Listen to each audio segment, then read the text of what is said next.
I should have never stepped inside Greystone Psychiatric, because the moment the doors sealed behind me, the screaming started. Long, dragging screams that came from every direction at once. At first, I thought they were echoes, old sounds trapped in old walls. But I was wrong. They weren't memories. They weren't hallucinations. They were warnings. Warnings from the dead still trapped inside this place. And tonight I learned the truth. Once you hear the screaming corridor, it hears you back. Chapter 1. Chapter 1. Don't trust the silence in this place. The night pressed heavy against the broken outline of Greystone Psychiatric Hospital, a sprawling carcass of concrete and rusted steel that sat hunched at the edge of a forgotten woodland. Even before he stepped inside, the explorer felt the air shift, cooler, tighter, as if the building exhaled something stale and expectant. His camera's red recording light blinked steadily, the only sign of modern life in a place that had been declared dead decades ago. He lifted the beam of his flashlight, sweeping across the lopsided doorway. Paint peeled like shredded skin. Chains that once held the doors shut clattered softly in the wind, though the air itself barely moved. The silence around the hospital didn't feel like emptiness. It felt coordinated, as if every sound had been carefully removed. He stepped inside. Instantly, the sound of his own breathing seemed too loud, bouncing back at him in slow, stretched echoes. The stale scent of mold and rotting insulation filled the back of his throat, thick enough that he swallowed against it.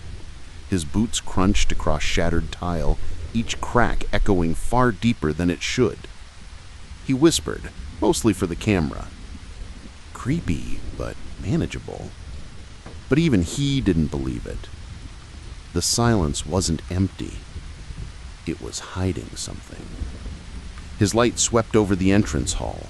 Old wheelchair frames sat overturned like skeletal remains. A gurney lay sideways against the wall, straps hanging limp, the worn leather split like old wounds.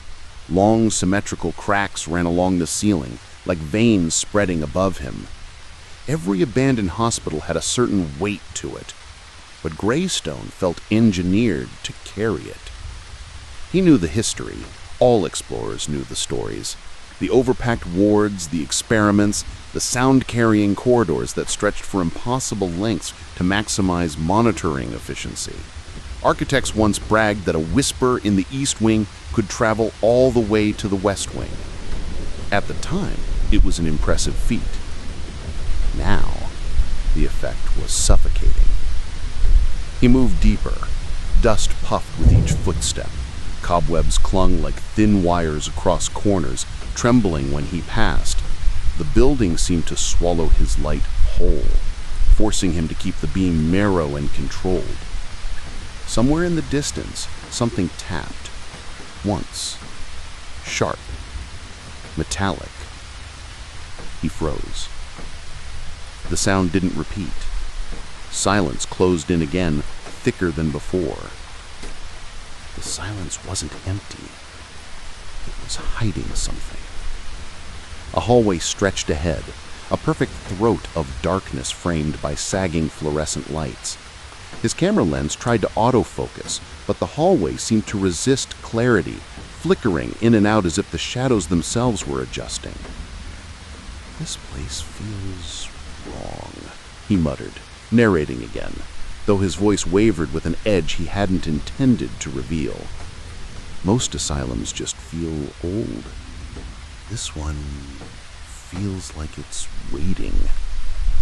He continued forward, the narrow beam of his flashlight trembling slightly as he walked. His boot brushed something on the floor, a crumpled patient file. When he crouched to pick it up, the paper disintegrated between his fingers, collapsing into powder. Only the metal clip remained, rusted and bent. He straightened slowly. A cold draft slid across the back of his neck. He turned around, too slowly, he realized, and swept the flashlight across the room. Nothing. Just that same endless, breathless quiet. He swallowed, his throat suddenly dry. "It's just airflow," he whispered. "These places always have drafts." But there were no vents nearby, no broken windows, no open passages. The air shouldn't have moved at all. He stepped into another corridor, this one narrower, choked with hanging cables and dangling ceiling panels. His light skimmed along faded patient artwork, finger-painted suns, crooked smiles, shaky stick figures holding hands. All of them had dark smudges around the eyes, as if someone had pressed their thumb into each face and dragged downward. He shivered. The silence pressed closer, like hands on both sides of his head, breathless, determined. He whispered again, because whispering felt safer than speaking out loud. The silence wasn't empty. It was hiding something. A distant clattering sound broke the stillness, metal shifting across tile. He jerked the camera toward the noise, but the darkness remained unbroken. No movement, no shapes. Just that sense of being observed, of something crouching just beyond the beam's edge, waiting to exhale again.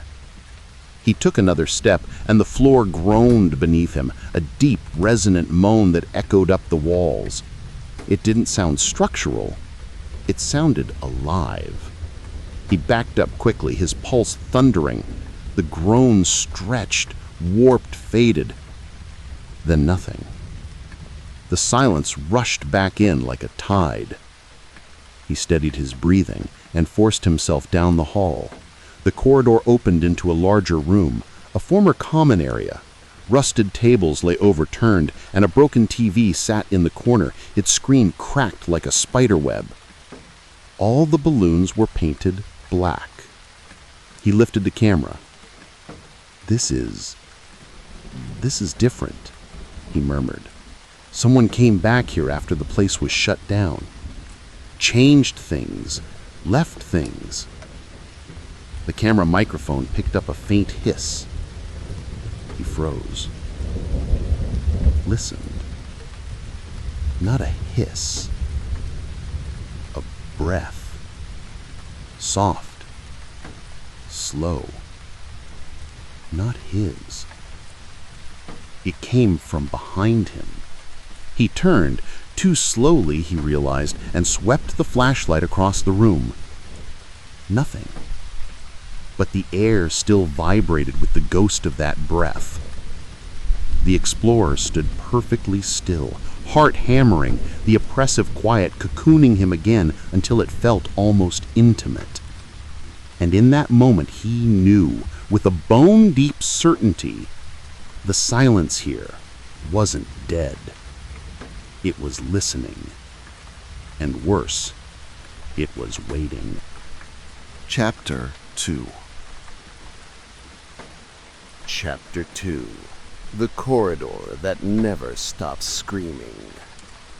The deeper he moved into Greystone Psychiatric, the more the air changed.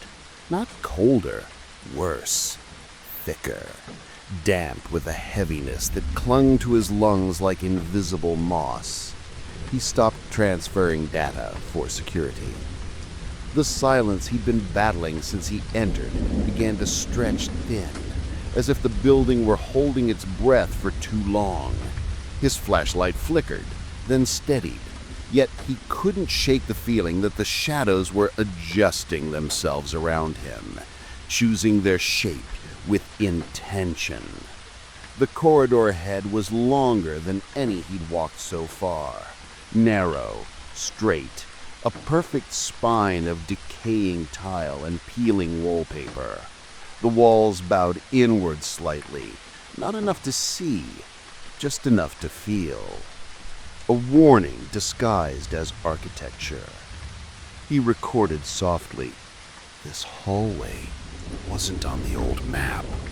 His voice sounded flatter here, crushed by the ceiling and swallowed before it could echo. He took another step, and the screaming began. It was faint at first, a thin wail that threaded through the air like a loose wire vibrating in wind. He froze. The sound stretched, too long, too slow, like someone dragging a scream out of their body. Not sharp, not panicked, painful, reluctant, endless. He stared into the corridor, breath trapped in his throat. Then the second scream joined the first, then the third, then another and another, layer after layer, weaving into each other like a choir of misery buried deep inside the walls. The explorer whispered, "What the hell?" The sound didn't echo. It traveled, as if every tile, every pipe, every rotted beam carried a piece of it. The screams looped and twisted, rising and falling as though the corridor itself were sucking them in, digesting them, releasing them again. The air trembled. His hands began to shake, and the flashlight beam wobbled across the walls. Faint scratches marred the surface, deep grooves, frantic ones, looping in tangled patterns that might have once been words. He took one tentative step forward, and the screams intensified. Not louder, but closer, as if moving triggered something. The corridor screamed, and something in me screamed back. He didn't mean to whisper it aloud, but the words escaped anyway, ripped from somewhere deep, and the moment they left his lips, the screams changed. They surged. They grew jagged. And then, mercifully, impossibly, they faded. The abrupt silence hit him harder than the noise. Silence after screaming was worse, like the pause between heartbeats when the body wondered if the next one would come. He let out a shaky breath. Minor relief. But only for a moment. Because slowly, so slowly, he almost didn't detect it, the screams began again. But this time, reversed.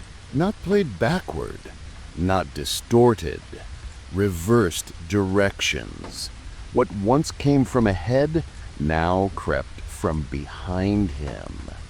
He turned in one sharp motion, flashlight trembling across the darkness. Nothing moved, nothing shifted, but the screams, they were there, faint but rising. He backed away, step by slow step, back into the direction he'd come. The corridor didn't change appearance, but something inside it had flipped. The air pressed different. The shadows seemed deeper. The back of his neck prickled. He whispered, "This place is alive." And for the first time, he meant it. The corridor screamed, and something in me screamed back. He didn't know why, but he felt certain the corridor wanted him, wanted what it heard in his voice, wanted the fear he couldn't quite bury. He turned again, choosing forward this time, not backward, and kept moving until the hallway bent sharply into darkness. And just before he disappeared around the corner, the corridor released one final long, stretching shriek that rattled his teeth. He didn't run, but he wanted to. Chapter 3. Chapter 3. They tried to warn me, but I didn't listen. The corridor finally released him into a wider junction, an intersection of 4 branching hallways, each one darker than the last. His flashlight beam cut through thick dust suspended in the air, drifting like slow-motion ash. Every direction looked wrong, as though each hallway bent slightly inward, forming a crooked X designed to confuse anyone who stepped into it. He stopped at the center and listened. Silence. Not natural stillness, no. A held breath, stretched thin and deliberate. He steadied his camera. This place is shifting. It feels different than when I came in. His voice sounded smaller here, swallowed immediately by the oppressive quiet. He swung the light to the left hallway first. A rusted sign hung crooked from the ceiling, letters half faded. Therapy wing, closed. Beyond that, darkness pulsed like a slow heartbeat. He turned to the right. There, on the wall, something glimmered faintly under the dust. Spray paint. Bright colors nearly lost under years of grime. He stepped closer. As his flashlight hit the wall fully, the words revealed themselves in jagged, anxious strokes. Don't follow the voice. The paint had run, not from rain. Greystone had no working plumbing and no open ceilings. The streaks looked like little rivers of color dragged downward by trembling hands. He swallowed. Okay, somebody left warnings. His light moved a few inches more. Another message appeared beside it, overlapping the first as if written in haste. It uses your name. The letters slanted sharply, the line work uneven. Whoever wrote it had been terrified. His chest tightened. He hadn't heard a voice yet, unless he counted the breath earlier, the low rasp tangled in the screaming corridor. But that wasn't a voice. At least he didn't think it was. He lowered his hand slowly, letting the beam crawl across the wall like a searching fingertip. And there it was, the third message, angrier, heavier, carved instead of painted. If you hear children, run. The grooves were deep, gouged with something sharp. The edges curled inward like the letters themselves were trying to burrow into the wall. His pulse quickened. Children. In a place like this? He stepped back, the light widening across the graffiti. The words formed a chaotic collage, warnings layered on top of warnings. He whispered the phrase before he realized he was speaking. The warnings were everywhere. I ignored every one of them. A tremor of guilt threaded through his voice. He kept moving. The hallway to the right felt subtly warmer than the others, a sickly heat radiating from somewhere deeper. As he walked, the graffiti thinned, replaced by peeling institutional paint and framed medical posters curled at the corners. A patient chart lay on the floor, half melted into the tiles. He nudged it with his boot.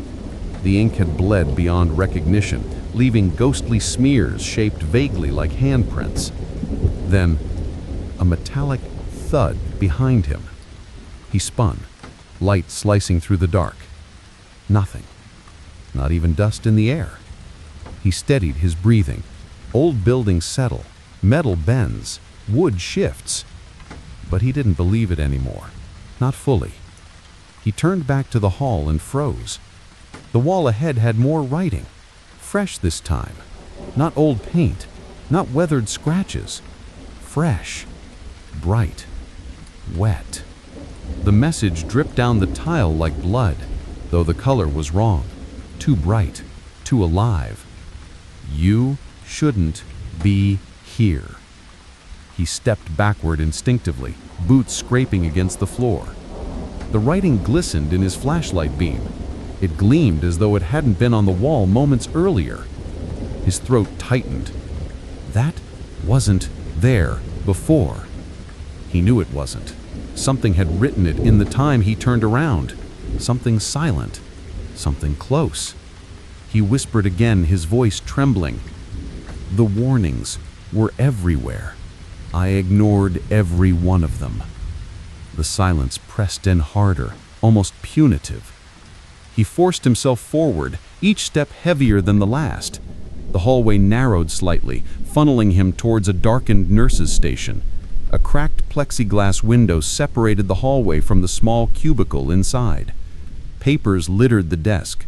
Real ones, untouched by graffiti or decay, as if someone had just left. He lifted the camera.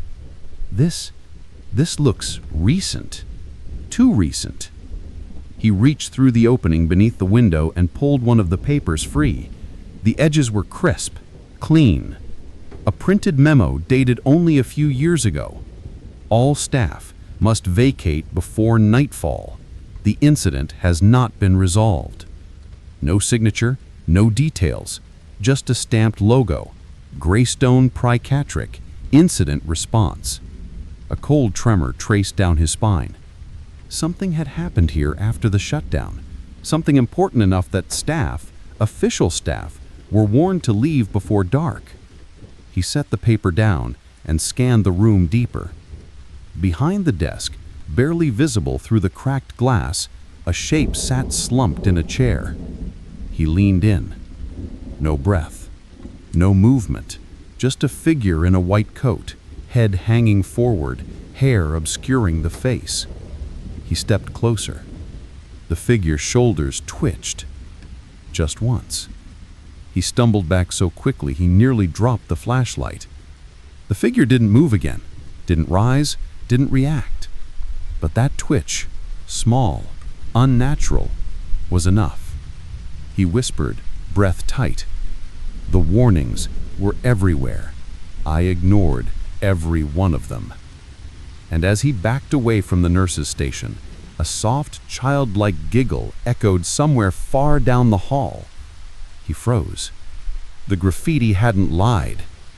If you hear children, run. But he didn't.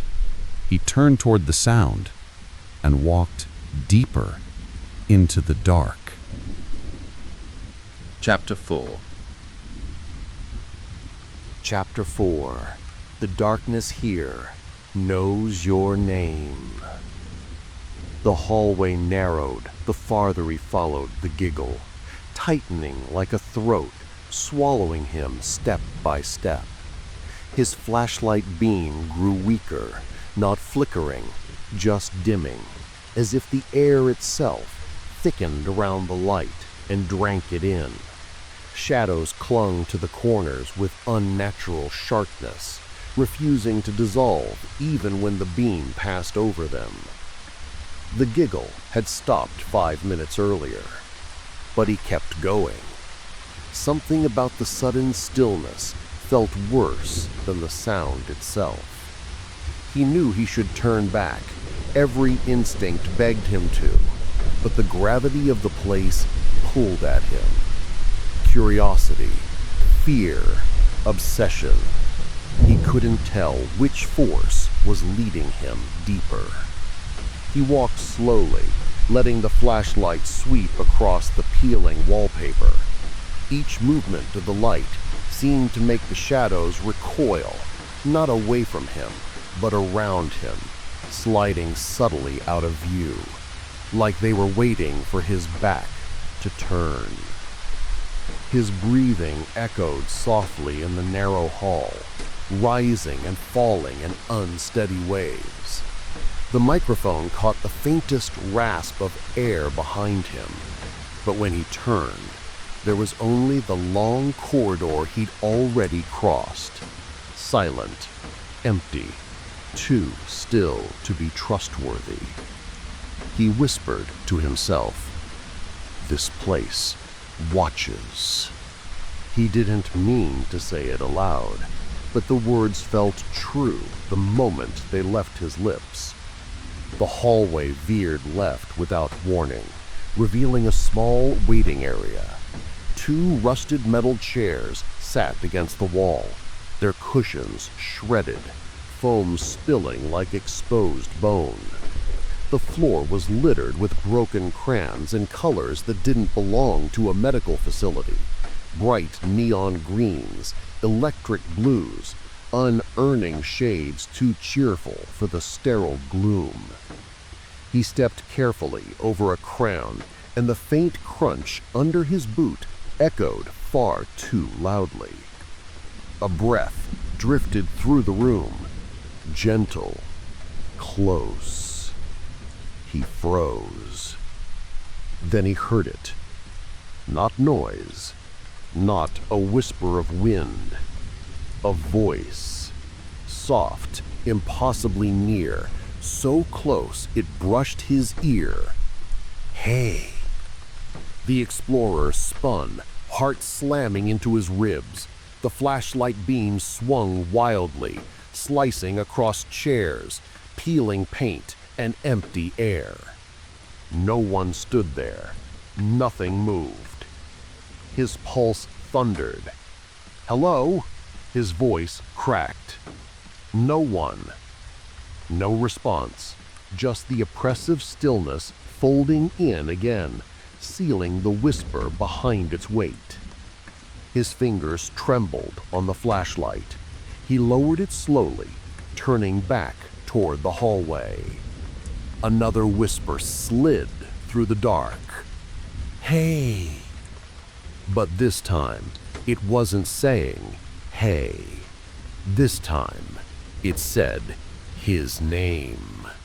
Perfectly, softly, intimately. His breath caught in his throat. No, that's not possible." Shadows rippled along the far wall, subtle and fluid, as if something large moved just beyond the edge of his light. Not walking, not crawling, gliding. He pressed backward against the wall, gripping the camera tighter. His voice shook as he whispered, "The darkness knew me before I even arrived." The words felt too heavy, like they had been waiting on his tongue.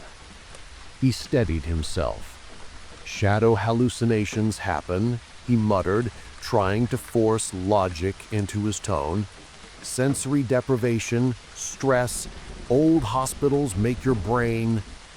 Another ripple slid across the wall. This one faster, deeper. Then a second shadow, a third, a fourth. Not reflections, not tricks of the light. These shadows moved independently of the flashlight, writhing like smoke underwater.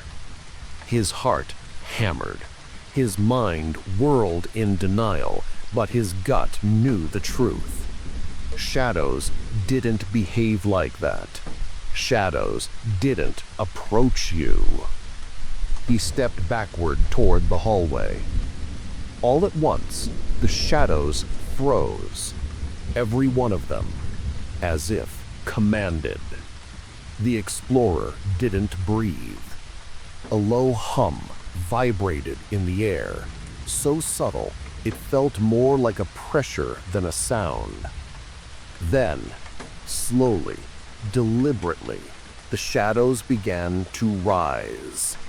They stretched upward, merging with the ceiling, forming a single massive shape that hovered above him. The flashlight dimmed even further, suffocated by the thickening dark. And then, name. His name floated through the room again, but this time it came from everywhere. From the ceiling, from the floor, from the walls leaning in like curious observers. His blood ran cold. He stumbled back into the hall, nearly falling as his boot caught on loose tile. The darkness followed, sliding along the walls in a liquid mass, siphoning the light from the air. He ran. Not fast, not yet. Just enough to feel like he was escaping something he didn't dare to look at. His footsteps pounded against the tile, and the dark seemed to answer, pulsing with each impact. He rushed around a corner, and the darkness behind him stopped. He pressed against the wall, breath shaking. Silence reclaimed the corridor. A thin, unnatural calm. He waited, counting each second, forcing his lungs to steady. The light slowly regained strength, the beam sharpening, the shadows retreating to normal shapes. Relief washed over him, unsteady, fragile. He lifted the camera toward his face, whispering, "The darkness knew me before I even arrived."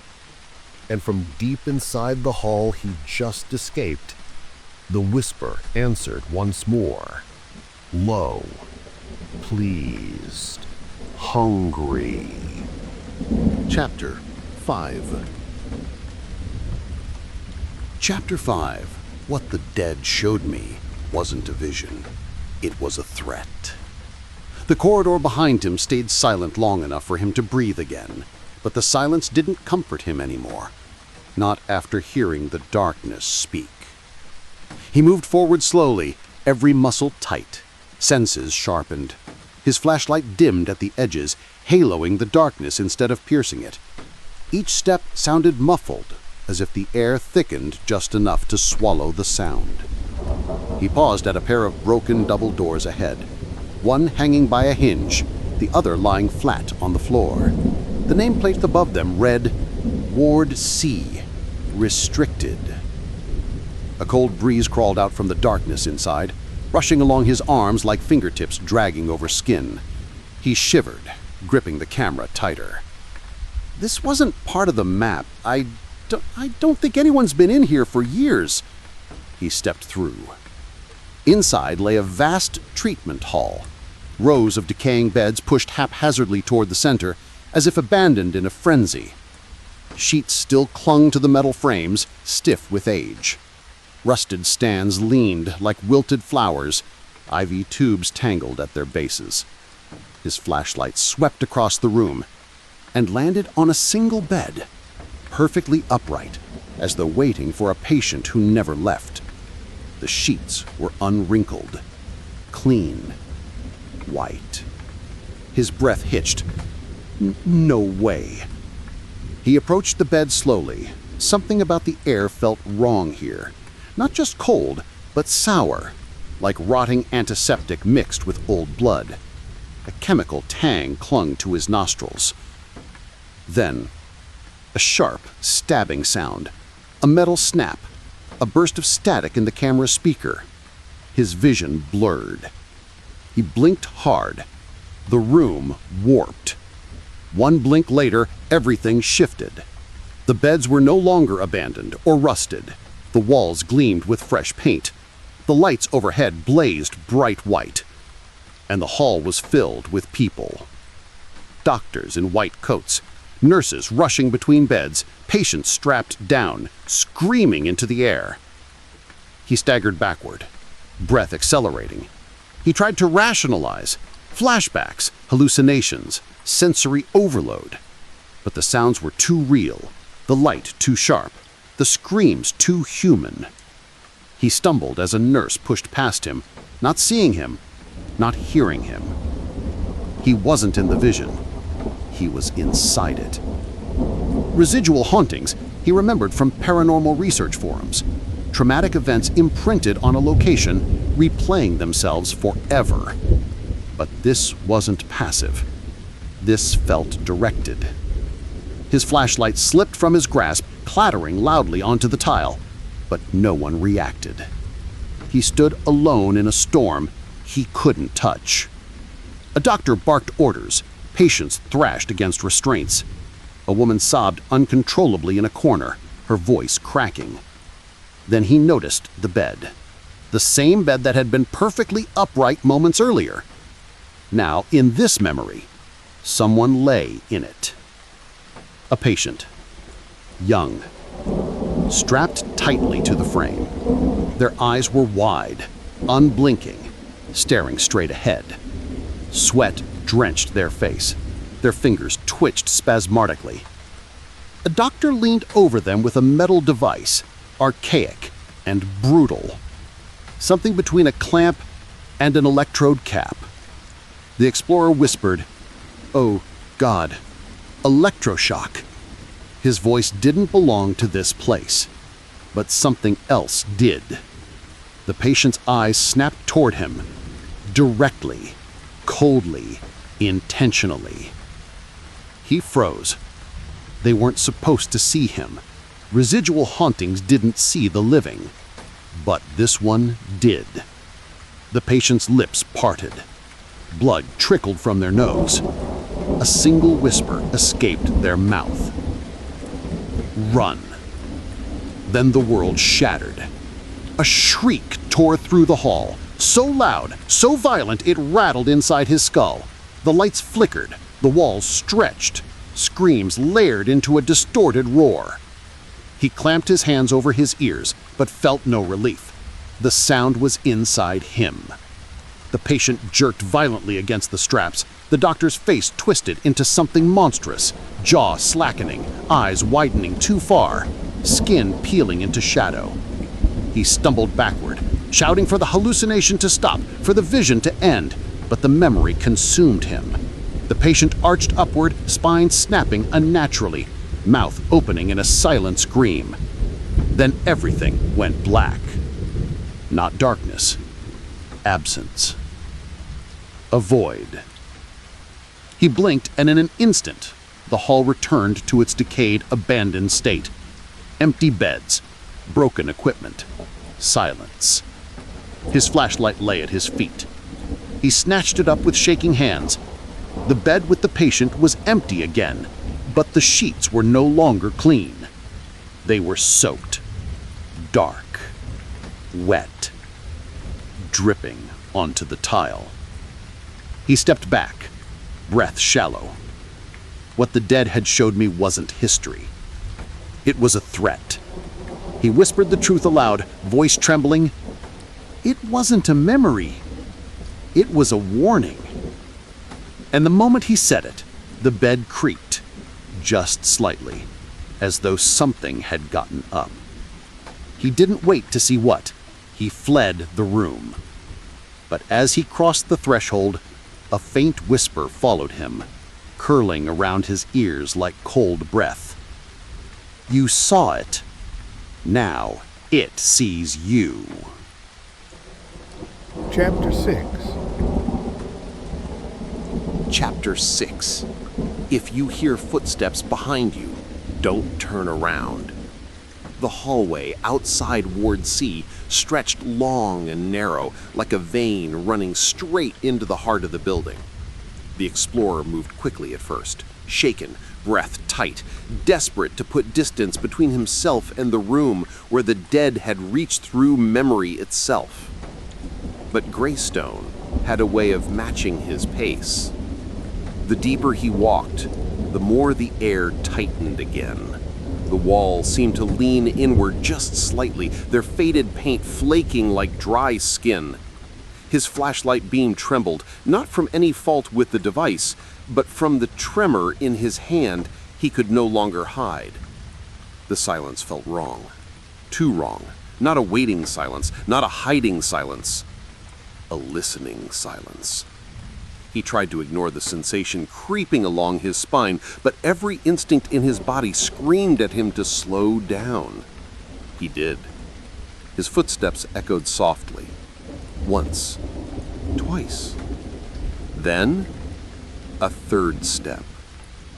Not his. He froze. The echo died instantly, replaced by a quiet so suffocating it pressed against his ears. He waited.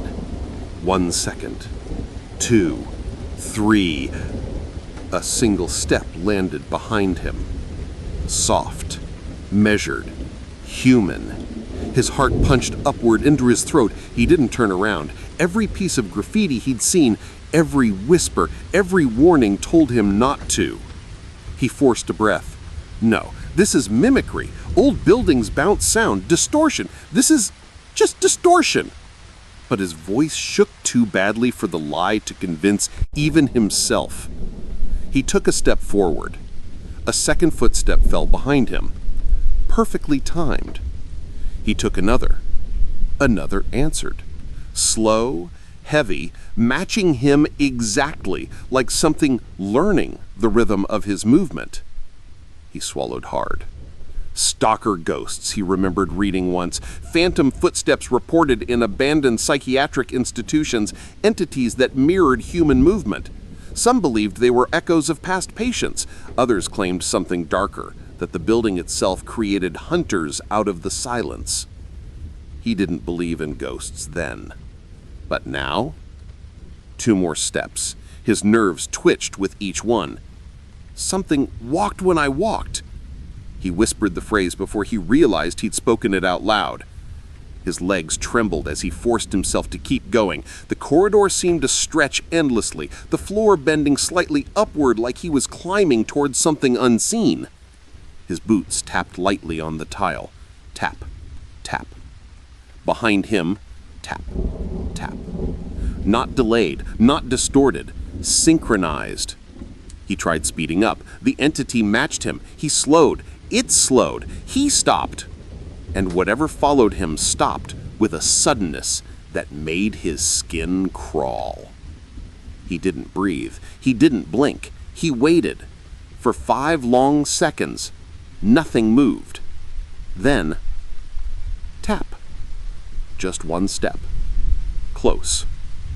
Too close.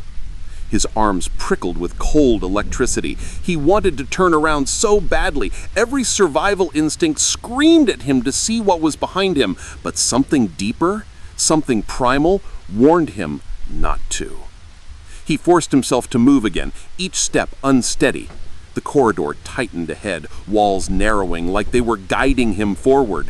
His flashlight flickered as the temperature dropped, colder than before. It felt like stepping into a freezer, the air biting his skin, the cold slipping under his clothes like a living thing. He took another shaky step. Tap. The thing behind him followed. Something walked when I walked. His voice cracked on the last word. He wanted to run. He wanted to scream. He did neither. He just kept walking. The hallway darkened further until the edges of his vision blurred. The light couldn't reach the walls anymore. It floated uselessly in the center of the corridor, swallowed by shadow on both sides. He whispered, "Keep moving. Keep moving." Then the footsteps changed. They sped up, not a lot, just slightly, enough to close a few inches of distance, enough to make the hair rise along the back of his neck. He nearly broke into a sprint, but fear held him tighter than caution ever could. He tried to steady his breath, but the air stuck in his lungs as the footsteps fell behind him, faster now, no longer mirroring, no longer matching, pursuing. Tap, tap, tap, close, closer, too close. He forced himself forward, boots scraping against tile, breath coming in ragged bursts. The footsteps answered with hungry rhythm. Tap, tap, tap. He reached a corner, sharp and sudden, and turned it quickly, pressing himself against the wall to catch his breath. The footsteps stopped. Dead. The silence returned, thick and complete. He didn't dare peek around the corner. He didn't dare breathe too loudly. His pulse hammered like fists against his ribs. Seconds passed. The silence stretched thin. Then he heard it. A faint exhale, right around the corner. Not human. Too long, too empty. The explorer squeezed his eyes shut. "Please, please go!" The whisper that followed wasn't a voice, more like air forced through cracked lips. Slow, intentional, decayed. Don't stop. His blood turned to ice. He looked straight ahead into a hallway even darker than the one he left and forced his legs to move. He walked. Behind him, the footsteps returned. And this time, they didn't match him. They chased him. Something walked when I walked! And now, it was running. Chapter 7. Chapter 7. The locked ward was never meant to be opened.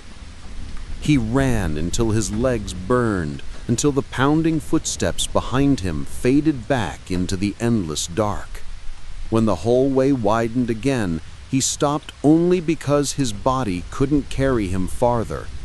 He braced himself against the wall, gasping, sweat chilling instantly on his skin.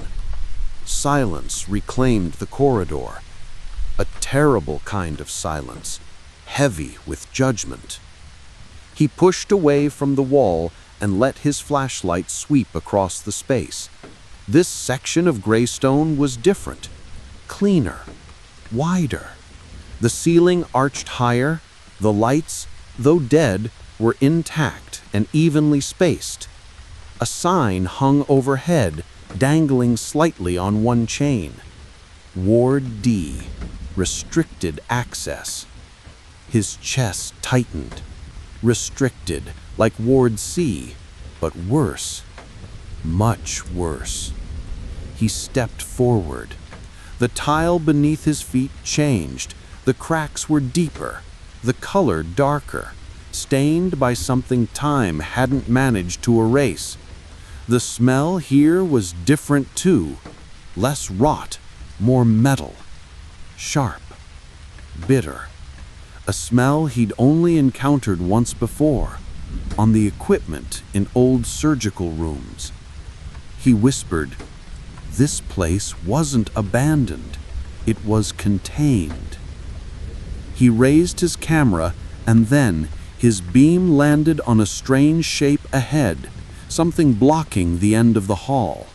As he came closer, the shape sharpened into a door.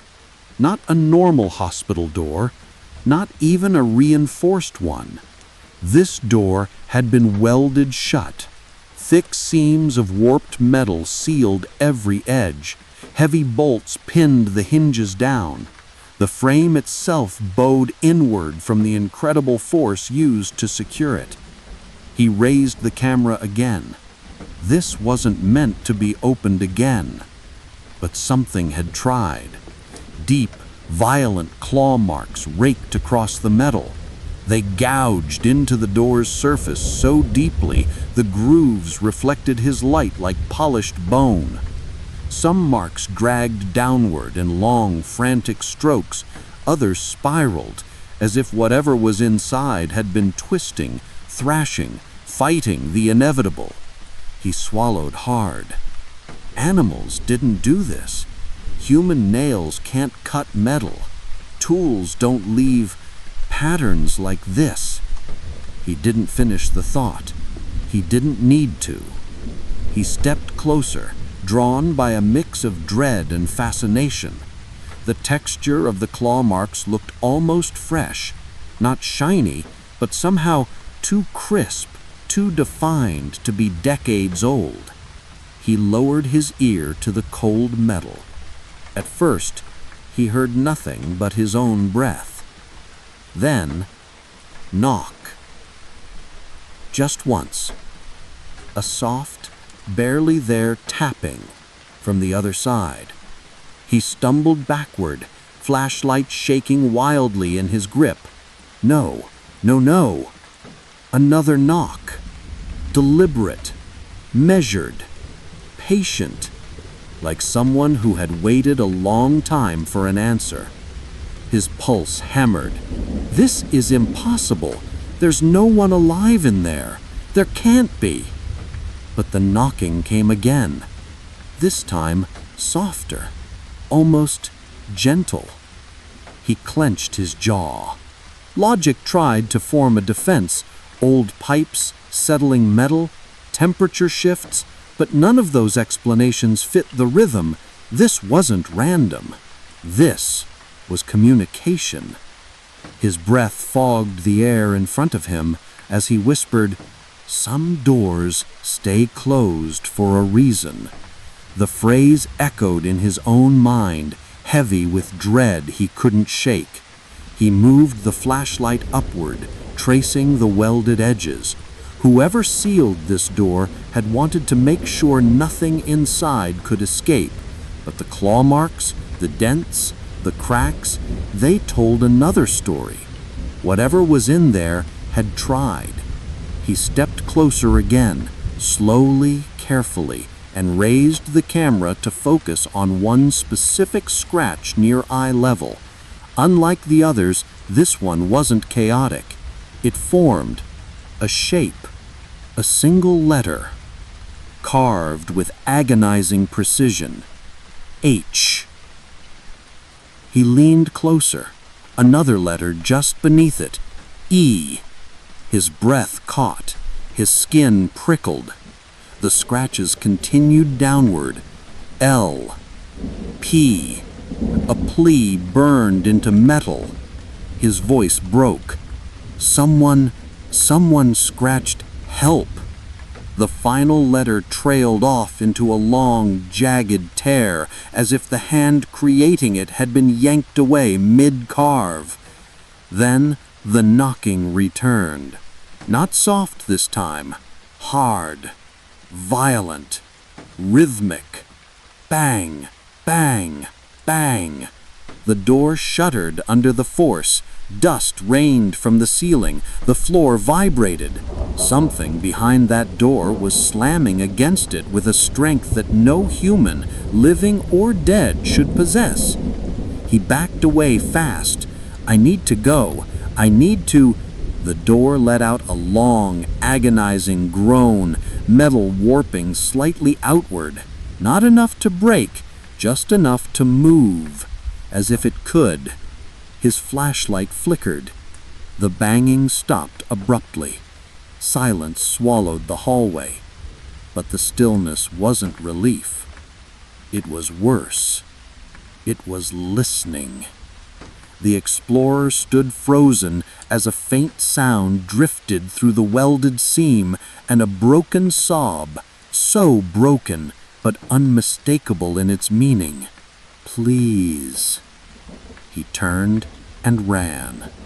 Not out of instinct, not out of fear, but out of understanding, because some warnings didn't need explanation. Some scars on walls didn't need interpretation. Some horrors didn't need to be seen to be known. As he fled down the hallway, he whispered again, more to convince himself than anything else. Some doors stay closed for a reason. And from behind him, from that sealed, claw-marked door, a final whisper crawled through the dark. Let me out. S-O-S. Chapter 8.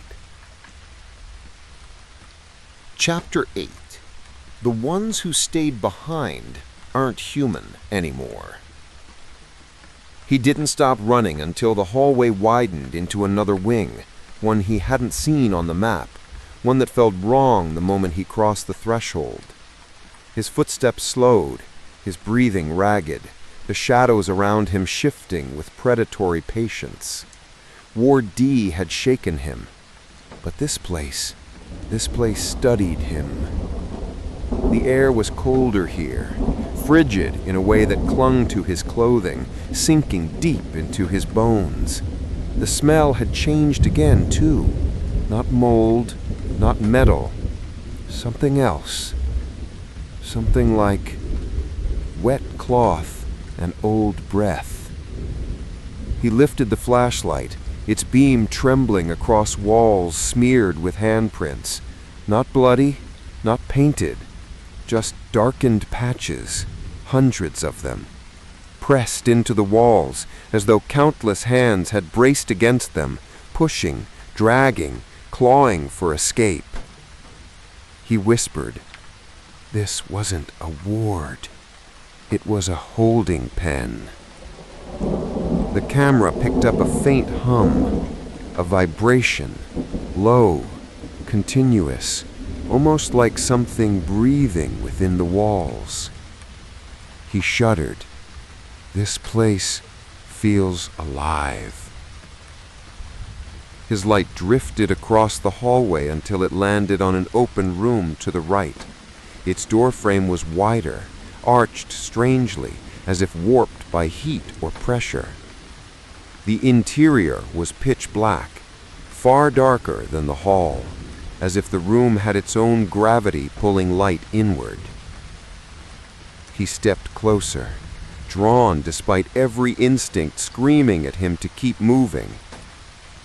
Inside, the darkness shifted. Not the shadows, not the light, the darkness itself. It rippled, rolled like a slow tide, reshaping its form. He felt it before he saw it. Something stirring, waking, acknowledging his presence. He whispered, trembling, "What remained here was never meant to walk free." The darkness responded. It peeled back like curtains, revealing glimpses, faces maybe, twisted forms emerging from the black as though rising from deep water. Not ghosts, nothing transparent, nothing floating. These shapes were solid, human silhouettes but wrong, bodies bent at angles bones shouldn't allow, heads tilted too far, arms too long, spines arched as if frozen mid-scream. He stepped backward, pulse thundering. One of the figures twitched, just once, a jerking, insect-like motion. His breath hitched. Oh God. He's sure he had said it out loud or just thought it. The camera trembled in his hands. Another figure moved, slowly, deliberately.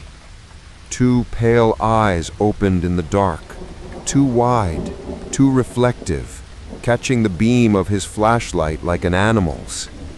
But there was no animal here, nothing living, nothing human. The creature stepped forward, its movements uneven and broken, like someone pulling strings on a doll. With each step, its joints cracked, soft but sharp, echoing through the room like tiny bones snapping. A whisper dragged itself across the floor, bare feet sliding. Behind the first one, more shapes stirred, at least 3, maybe more. The darkness bent around them like fabric. The explorer stumbled backward, voice trembling. Patience! They were patients! But he knew better. Greystone hadn't just housed them. It had changed them. Trauma doesn't just break the mind. In a place like this, dark, rotting, full of suffering, trauma reshaped whatever was left behind. One of the figures stepped fully into the hall. It was tall, impossibly thin, its gown hanging like wet paper from protruding bones. Its skin looked stretched, almost translucent. Its head tilted sharply to the side, mouth parted in a silent, permanent scream. Its chest rose once, a single breath. No exhale. He staggered back, hitting the opposite wall. More followed. Their movements staggered, disjointed, unnatural. One clung to the ceiling, fingers hooked deep into old plaster. Another dragged its leg behind it like dead weight, the foot twisting backward. A third leaned heavily on the wall, leaving streaks of something dark and wet. He whispered it again, terrified. What remained here was never meant to walk free. The figures reacted. The nearest one snapped its head toward him so fast he heard the neck crack. Its jaw opened wider, wider, too wide. The skin around its mouth began to tear. A low groan leaked out, like metal bending under pressure. The other shapes echoed the noise, their bodies trembling as if trying to hold themselves together. He turned and walked backward down the hallway, keeping the flashlight trained on them. Every instinct screamed to run, but he knew, somehow, that running would break whatever fragile stillness held them in place. He moved slowly, carefully, one step, then another. The creatures didn't advance, but they didn't retreat either. They simply watched, dozens of pale, reflective eyes following him in unison. He whispered, voice cracking, Please, stay there. The figure on the ceiling twitched. Its fingers dug deeper into the plaster. A chunk of ceiling broke free and crashed to the floor between them. The explorer flinched. The creatures didn't. He kept moving until the hallway bent sharply, breaking their line of sight. Only then did he turn, finally letting himself breathe. As he walked, he could still feel their eyes on his back, like hooks embedded in his skin. Then he heard it, a single whisper drifting from the darkness behind him. Stay. He didn't look back. He ran. And as he fled, one truth burned through him with cold certainty. What remained here was never meant to walk free. Not then, not now, not ever. Chapter 8. Chapter 9. I finally learned what the screams really mean. He didn't know how long he ran this time. Seconds? Minutes? Hours? Greystone distorted both distance and time, twisting his sense of direction until every hallway felt familiar and wrong at the same time. When he finally slowed, he found himself in a wing he didn't recognize, one older than the rest. Everything here looked ancient, older even than the hospital's documented history. Stone flooring instead of tile, thick walls, ceilings lower, curved like the interior of a tunnel. The air smelled of dirt, old stone, and something else. Something sour and burning, like earth scorched long ago. He whispered, breath trembling, "This isn't part of the psychiatric facility. This is something beneath it." The flashlight flickered as if struggling to illuminate the space. He tapped it gently, but the beam only tightened, shrinking into a thin spear of light, barely piercing the dark. A distant rumble pulsed through the ground, so deep he felt it more than heard it. A vibration, a heartbeat. His own heartbeat caught its rhythm, sinking for a moment before he forced himself to breathe. The chamber ahead widened, and the silence finally broke. A scream ripped through the air. Not the layered, distant wails of the screaming corridor, not echoes or illusions. This one was close, sharp, ragged. A human cry that jerked through the darkness like a wire pulled taut. He froze. A second scream answered, then a third. They rose and fell around him, emerging from cracks in the stone, from the vents above, from somewhere beneath his feet. The ground throbbed with each one, trembling under his boots. He clutched the camera tighter, voice barely audible. What is this place? He swept his flashlight across the walls and revealed carvings. Not graffiti. Carvings deep into the stone, layers carved on top older layers, each one representing a twisted, screaming face. Some had hollow eyes, others had mouths stretched unnaturally wide. All seemed angled downward, toward the floor. The screaming intensified, creating a suffocating pressure inside his skull. He pressed a hand over one ear, then the other, but the sound seeped in anyway, vibrating through bone rather than air. He stumbled forward, and the floor changed beneath him. The stone tiles ended abruptly, replaced by a grated metal platform. Through the gaps, he saw movement. Shadows swirling, shapes shifting. A pit. And deep inside that pit, something alive. He didn't breathe. For the first time, he understood the truth. Greystone wasn't built over this place. Greystone was built to hold it down.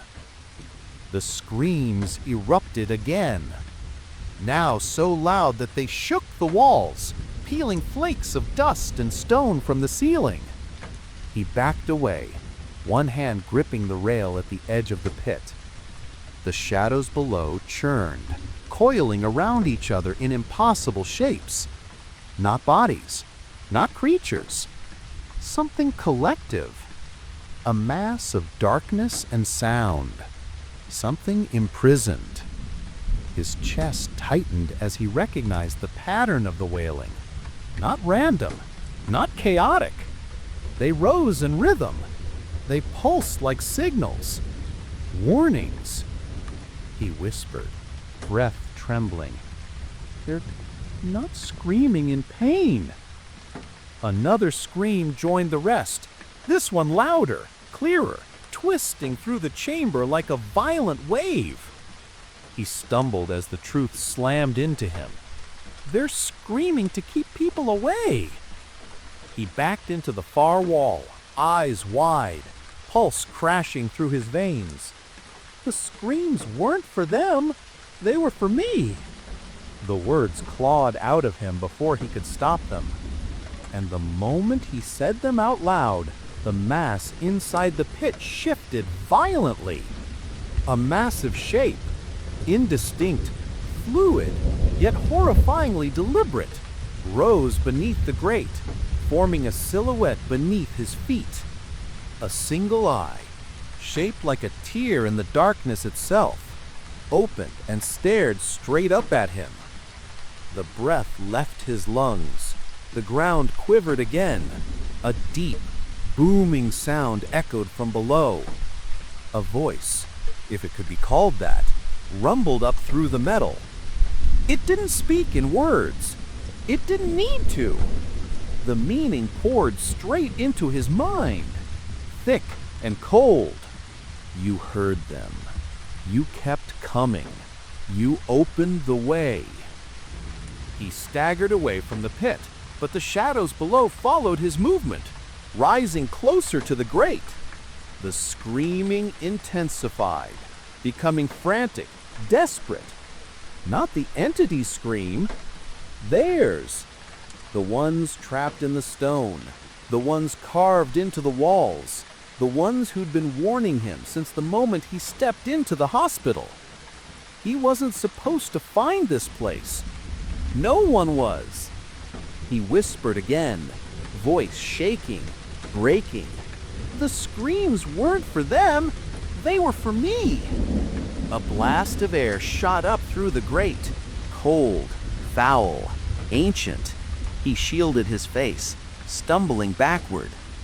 The shadows surged, coiling like tendrils reaching for him through the gaps. He turned and ran. He didn't look back at the pit. He didn't need to. He could feel it rising, feel it following, feel it waking because of him. At the end of the stone tunnel, he collapsed against the wall, gasping, shaking, horrified by one undeniable truth. The screams hadn't been warning him to leave. They'd had been warning him not to open the thing he didn't know he had opened. Chapter 10. Chapter 10. If you ever escape this place, you don't leave alone. He didn't remember running, just the feeling of cold air slicing against his face as he tore through the underground tunnel, heart pounding in a rhythm not entirely his own. The screams from below chased him upward like rising smoke, curling through the hallways, clinging to the walls, vibrating through the stone. The old passages twisted and branched, but somehow, maybe instinct, maybe the hospital guiding him, he found the staircase. Rusted, spiraling, impossibly narrow. He ascended it fast, stumbling, scraping his hands, his lungs burning as he climbed. Behind him, something massive shifted in the pit. A rumble, a dragging sound, a deep pulse that made dust rain from the ceiling. He forced himself up the last few steps, bursting into an upper-level hallway. His flashlight flickered violently, barely holding a beam. The air was frigid, the silence oppressive again. But it wasn't the same silence he had met when he entered Greystone. This silence trembled. It vibrated. It echoed. Like every wall was still screaming, even if he couldn't hear it. He staggered forward, leaning against the wall to steady himself. His breath fogged. His fingers tingled. His ears rang with a distant, muffled wail. He whispered, "It followed me up." The corridor stretched ahead, familiar, yet wrong, as if the building had rearranged itself. Paint peeled in long strips, curling downward like dead skin. The floor creaked under each step, groaning as though something beneath it strained to push upward. He clutched his flashlight tighter and limped forward. The exit had to be close. It had to be. He reached a fork. Left hallway, right hallway. Both dark, both yawning wide like open mouths. Then, a soft sound drifted from the left. A whisper. No words. Just the rise and fall of someone breathing far too close. He took the right hallway without thinking. His pulse hammered, louder than his footsteps. Each breath he took seemed to echo down the hall, bouncing back distorted as if someone else inhaled with him. His legs trembled with exhaustion. His vision blurred at the edges. He didn't know how long he had been in the hospital anymore. Minutes? Hours? A lifetime? All he knew was that every step felt heavier than the last. He rounded a fork and stopped. The main entrance stood before him. The doorway, the chains, the decaying wood. He'd made it back. A sob almost escaped him, relief mixing with disbelief. Then the screaming started again. Not faint, not distant. Inside him, a low, rising shriek vibrated through his chest, clawing up his throat. He slapped a hand over his mouth, choking it down, shaking violently. No, don't do this! But the scream wasn't his voice. It wasn't human at all. He pushed forward. As he stepped toward the exit, the old chains rattled on their own. Dust poured from the ceiling. The building groaned as if trying to collapse inward, desperate to stop him. He shoved the door with his shoulder. It resisted. He pushed harder, teeth gritted, legs shaking. The door gave way. Cold air, night air struck him like a wave. He staggered outside, stumbling into the overgrown courtyard. Grass brushed his ankles. Wind bit at his skin. The moon cast long silver shadows across the cracked pavement. He made it. He actually made it. He turned back toward the building and froze. Every window of Greystone was black. Not empty. Not unlit. Black. Like something inside filled each pane, staring out, watching him. He stumbled backward, then turned and ran, through the weeds, across the old parking lot, down the collapsed driveway. Only when the trees swallowed his view of the hospital did he finally slow, gasping, shaking uncontrollably. He could still hear the distant hum of insects, the gentle hiss of wind, normal sounds. Then, a whisper in his ear. Where are you going? He spun around. No one stood there. The night was empty. His breath frosted in the air. From far behind him, far too distant yet terrifyingly clear, the screaming began again. Not from the hospital, from him. His chest vibrated with each scream as if something inside him was calling out into the night. He fell to his knees, gripping his shirt, shaking violently. The sound burrowed into his skull, pouring through his bones, swelling with each breath. He whispered, voice cracking, "You don't escape it! You don't escape!" The screaming grew louder, longer, hungrier. He pressed his palms against his ears, but the sound wasn't coming from outside. It twisted behind his eyes, beneath his ribs, inside his lungs. A parasite of sound, a sickness, a presence. His breathing quickened. His heart thrashed violently in his chest. And then he felt it. A cold fingertip trailing along the inside of his skull. A whisper curling through his mind. "You opened the way." His throat tightened. His vision blurred. The screaming rose in a spiral upward in a crescendo that made him collapse forward, his fingers digging into the dirt.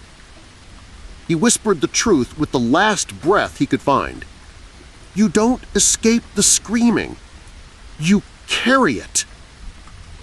The screaming answered. It didn't fade with the night. It didn't stay behind in Greystone. It didn't belong to the dead. It belonged to him.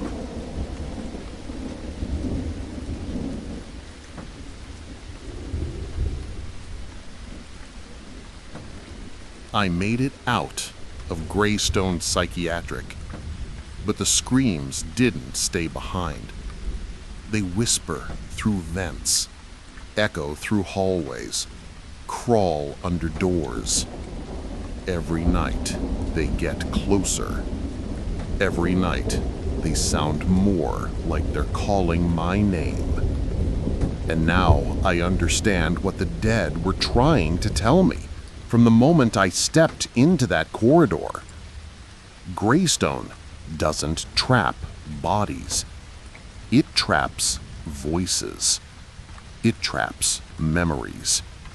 It traps the living the moment they listen. So if you hear the corridor screaming, if you hear even one distant cry, don't follow it. Don't answer it.